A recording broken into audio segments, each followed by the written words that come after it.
నమస్కారం. నా channel swap గ్లోబల్‌కి పునఃస్వాగతం. ఈరోజు టాపిక్ మోడీ టోన్ మారిందా ఆంధ్రప్రదేశ్‌లో? ఇది. వీడియోలోకి వెళ్ళే ముందు చిన్న రిక్వెస్ట్. నా వీడియోలు మీకు నచ్చితే లైక్ చేయండి, షేర్ చేయండి, సబ్స్క్రైబ్ చేయండి, గంట కొట్టండి. అండ్ మీ అభిప్రాయాన్ని కామెంట్స్ రూపంలో తెలియజేయండి. అందరూ చిలకలూరిపేట సభ మోడీది వినే ఉంటారు. ఇంక్లూడింగ్ తెలుగుదేశం నాయకులు పెదవి విరిచారు. మోడీ పాజిటివ్గా స్పందించలేదు అని. సడన్గా రాజమండ్రి సభ వచ్చింది.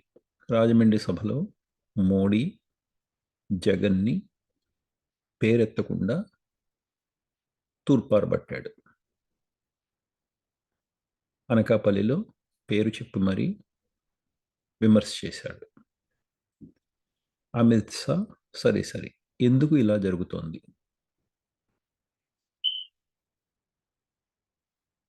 Two ways that we can understand. Did Modi get అంటే మోడీకి ఏమన్నా తెలుగుదేశం వైపు గాలి వీస్తుంది అన్న సంకేతాలు వచ్చాయా? లేకపోతే తెలుగుదేశంకి నెగిటివ్ ఓటర్స్ ఎవరైతే ఉంటారో మైనారిటీ ఓటర్స్ని మరింత దూరం చేయటానికి ఏమన్నా ప్లాన్? మనకి తెలియదు. దీనికి ఆన్సర్ మనం జూన్ 4న తెలుసుకోబోతున్నాం.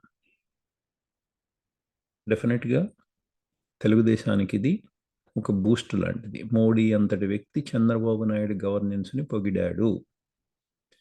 కానీ నాకు ఆర్ఎస్ఎస్ ప్రిన్సిపల్స్ కానీ, భారతీయ జనతా పార్టీ ప్రిన్సిపల్స్ కానీ, మోడీ కానీ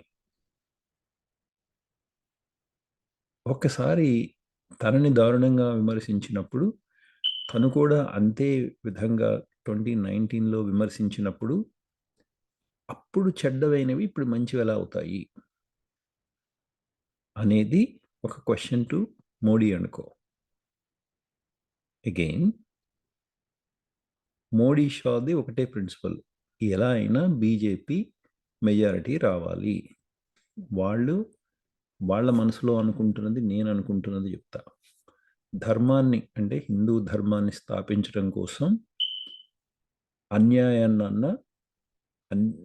అన్యాయ మార్గాన్నన్నా ఎంచుకోవచ్చు కృష్ణుడి తీరి. అదే అనుకుంటా. ఇదే మోడీ షా ద్వయం టోను మారటానికి కారణం. Good luck to Jagan, good luck to Chandrababu.